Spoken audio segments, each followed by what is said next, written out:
much needed. Now there is no mistaking who this box belongs to.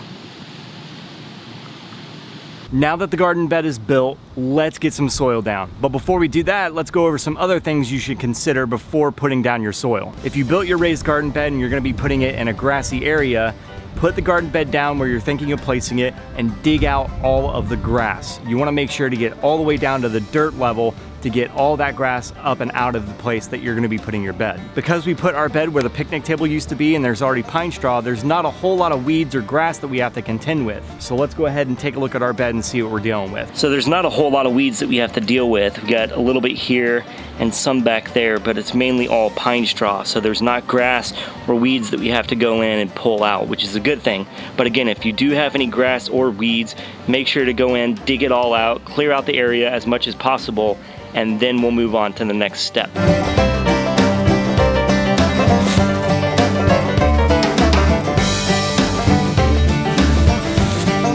Now that we know the area is cleared out, what we're gonna do next is put down a weed barrier, which is a mesh type of material that prevents weeds from growing into the bed, or at least helps prevent them. In our case, what we're gonna do is we're gonna take our bed, flip it over, roll out our mesh and staple it to the bottom of it, and then flip the bed back over. On to step number 2.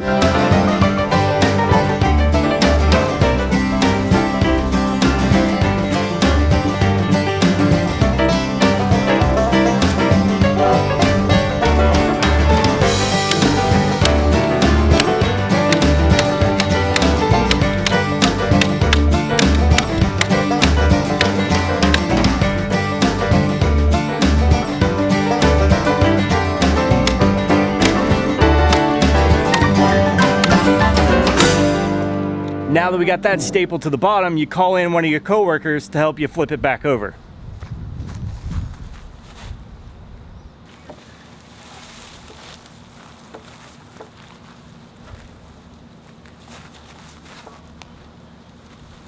Just like so. Well, we got it now. Now let's talk about our soil. There's tons of options when it comes to selecting a soil to put inside of a raised garden bed like this. There are different recipes out there that you can look up and mix up your own type of soil. That'll depend on the type of region and the climate that you live in, which recipe you go with. But there's also pre-made garden mixes that you can buy and simply dump into a bed. We're gonna go with an organic pre-made gardening mix. I'll leave a link in the description box below so you can click over to our website and read more. But basically it's an organic mix of earthworm castings, perlite, peat moss, and mycorrhizal fungi. To figure out how many bags we're gonna need, we need to first figure out how much cubic feet that we're dealing with inside of a 4x8 box. To do that, we'll measure in inches, we'll measure the length, then we'll multiply that by the width, and then we'll multiply that by the height. We'll take whatever that number is and then divide that by 1728, and that will convert it over into cubic feet for us. After doing the math, we got about 27 cubic feet that we're gonna be dealing with. So we figured out we need about 7 to 8 bags of pre-mixed gardening mix to put inside of our raised bed. Now don't worry if the soil doesn't come all the way up to the top of your raised bed, meaning it doesn't come level with the sides. You wanna leave about an inch or two to put a top layer of mulch. And we'll talk about that in a second. But for now, let's go ahead and get the soil inside of this bed.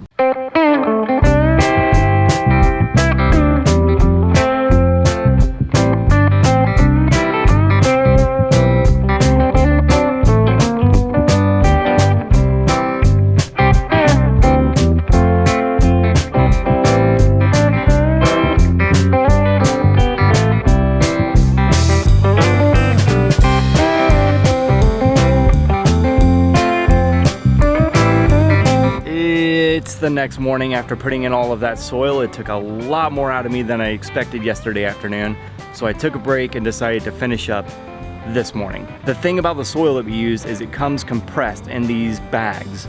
Once you open them up, they kind of uncompress and they fill up a lot more space than you would think. Having said that, we want to water it down so that it all can settle and compact in there a little bit more to see if we need to add more soil. So we're gonna do that now.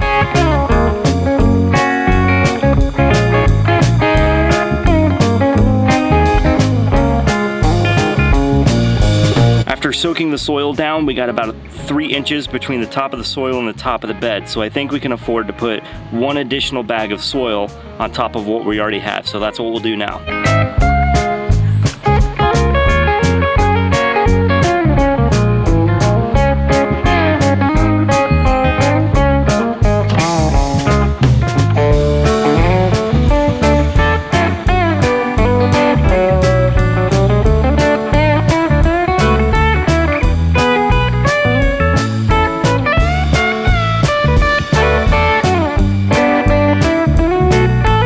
That's not even 1 full additional bag, it's about half.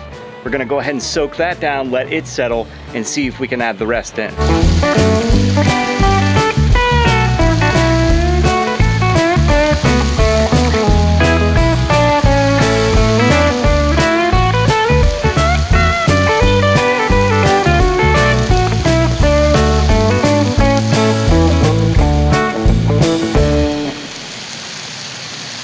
So this is the second soaking. I did all the soil yesterday, soaked that down, put a layer on top of that, soaked it down, and this is what we got. We got about 1.5 inches, almost 2 inches between the top of the soil and the top of the bed. So I'm gonna call this good. I'm not gonna put any more. We've got probably about a half a bag left in the wheelbarrow. So this is good. We're gonna leave it right here. There we go. We got our weed barrier down. We got all of our soil in there. It's nice and settled. We're ready to start planting. And that's what the next video is going to be. We're gonna talk about the plants that we've chosen to put in this garden bed, why we chose those. We're gonna talk about how we're going to arrange the garden bed. All of that good stuff is coming in the next video. Hope that was helpful. If you have any other questions, leave them in the comments section below, call our customer service staff, or shoot them an email. Click this button to subscribe to the channel and click this link to watch the first episode in this series. And as always, thanks for watching.